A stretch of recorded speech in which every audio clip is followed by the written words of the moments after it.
C'est un livre qui s'adresse à la première personne au lecteur.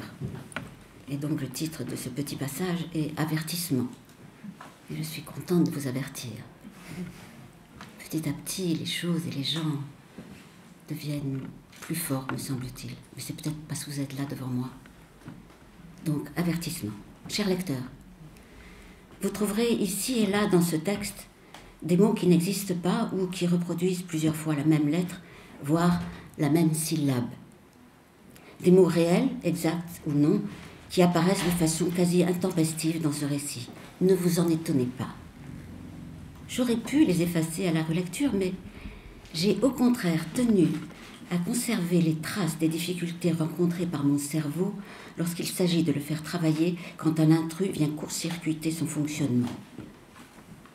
Et voilà pourquoi certains mots sont indiqués avec un astérisque. Cette faiblesse de l'esprit, ces carences ou absences ou dysfonctionnements des neurones survenus lorsqu'on ne les attend pas, tous les parkinsoniens pourraient vous les décrire chacun à sa manière. Ils les rencontrent et les connaissent.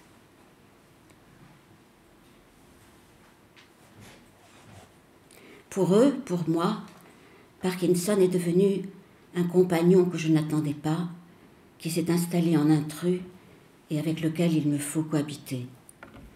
Or, l'un des traits insupportables de cette maladie est précisément le silence auquel la personne qui en est atteinte se contraint par crainte de prononcer une incongruité.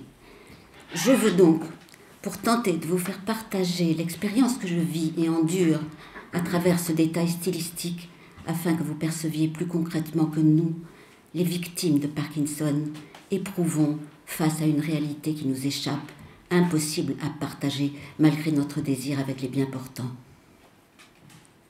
Par peur,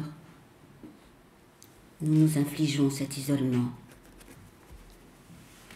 Vous remarquerez aussi au fil de votre lecture que le mot qui désigne cette maladie est orthographié de manière changeante.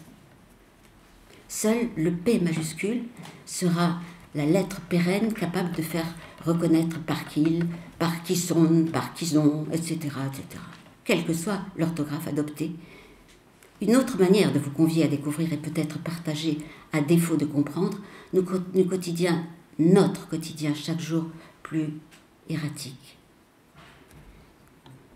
C'est aussi une vengeance personnelle, si cette affection porte le nom de celui qui l'a découverte, un médecin anglais du XIXe siècle nommé Parkinson, si je respecte et admire ce chercheur qui a fait progresser la science avec cette découverte de 1817, si l'idée de lui donner son nom vient du grand Charcot qui souhaitait rendre hommage au découvreur de cette maladie neurologique chronique dégénérative affectant le système nerveux central. C'est tout ça qu'il y a dans nos têtes, n'est-ce pas? Le mal s'insinue tellement bien dans le verbe trembler. Il s'y installe, s'étale avec tant de grâce et de volupté que je n'ai pas une seconde lui faire la grâce de le reconnaître en l'affublant de lettres toujours différentes. Chacun sa manière de lutter.